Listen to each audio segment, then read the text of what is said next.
आज हम जानेंगे आगम के आधार पर कायोत्सर्ग के बारे में। भगवान महावीर के प्रमुख गणधर सुधर्मा स्वामी से उनके शिष्य जम्बू स्वामी पूछते हैं कि भगवान कायोत्सर्ग क्या है, कायोत्सर्ग कैसे और कब किया जाता है और कायोत्सर्ग के लाभ क्या है।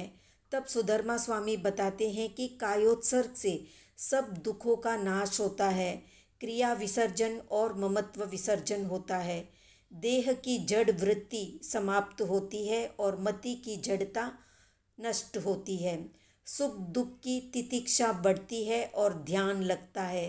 देह की स्थिरता, वाणी की स्थिरता, मन की स्थिरता ही कायोत्सर्ग है। कायोत्सर्ग का अर्थ है काया का त्याग, काया का उत्सर्ग यानी शरीर को छोड़ देना।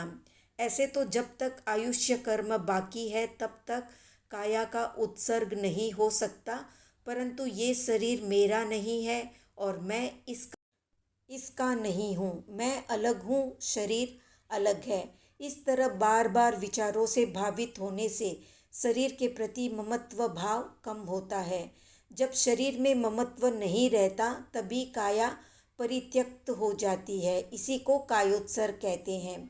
कायोत्सर्ग को आभ्यंतर तप का सर्वश्रेष्ठ और अंतिम तप कहा गया है। इसका मुख्य हेतु और कारण है आत्मा का काया से या शरीर से वियोजन। शरीर के साथ आत्मा का जो संयोग होता है उसका मूल है प्रवृत्ति, और जो इसका विसंयोग चाहते हैं अर्थात आत्मा के सानिध्य में रहना चाहते हैं उसे काया की प्रवृत्ति का शिथिलीकरण या काय गुप्ति, वाणी से मौन या वचन गुप्ति, मन की वृत्ति का एकाग्रीकरण अर्थात ध्यान की साधना करनी होगी। कायोत्सर्ग में श्वासोश्वास जैसी सूक्ष्म प्रवृत्ति होती है, बाकी सारी ही प्रवृत्तियों का निषेध होता है। आगमों में काउसगम श्वासोश्वास के रूप में था। आवश्यक निरुक्ति में भी इसका उल्लेख मिलता है, परंतु समय के अंतराल में कायोत्सर्ग में लोगस को स्थान देना पड़ा। अतिचार शुद्धि के लिए जो कायोत्सर्ग करने में आता है उसमें एक श्वास में लोगस के एक चरण का ध्यान करने में आता है। इस तरह सातवीं गाथा का पहला पद चंदेसु निम्मलयरा तक का ध्यान 25 श्वासोश्वास में समाविष्ट होता है। अतिचार शुद्धि के लिए किए गए काउसग को चेष्टा कायोत्सर्ग कहते हैं, जिसका समय श्वास पर आधारित है। अलग अलग प्रयोजन से 8, 25, 27, 300, 500 और 1008 उच्च श्वास तक करने में आता है।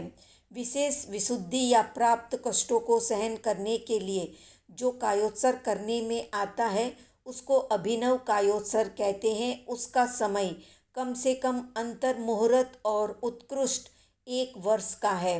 बाहुबली ने 1 वर्ष का काउसग किया था।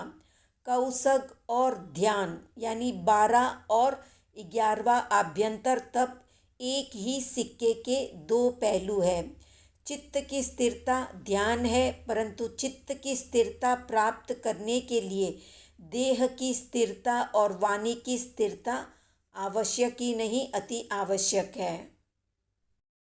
अब जानते हैं कायोत्सर्ग करने के 3 प्रमुख आसन। पहला है उत्थित मुद्रा यानी खड़े होकर दोनों हाथ सीधे रखकर, दोनों पैरों को सीधा सम श्रेणी में रखकर, दोनों पैरों के बीच में थोड़ी सी जगह रखनी चाहिए। दोनों पैरों पर शरीर का वजन समतोल रहना चाहिए। शरीर का कोई भी भाग चलायमान नहीं होना चाहिए। इस मुद्रा में मस्तक का संतुलन स्थापित होता है। प्राण ऊर्जा भी नीचे से ऊपर तक सम श्रेणी में फिरने लगती है। दूसरा है आसित मुद्रा यानी पद्मासन, अर्ध पद्मासन या सुखासन में सीधे बैठना। रीढ़ की हड्डी सीधी, सरल, स्वाभाविक रहनी चाहिए। कमर का पूरा वजन नितंब पर संतुलित होना चाहिए। तीसरा है शयित मुद्रा। इस मुद्रा में साधक सीधा सो जाता है, पूरे शरीर को शिथिल और निश्चल रखता है। दोनों हाथ और दोनों पैर एक दूसरे से और शरीर से अलग रहने चाहिए।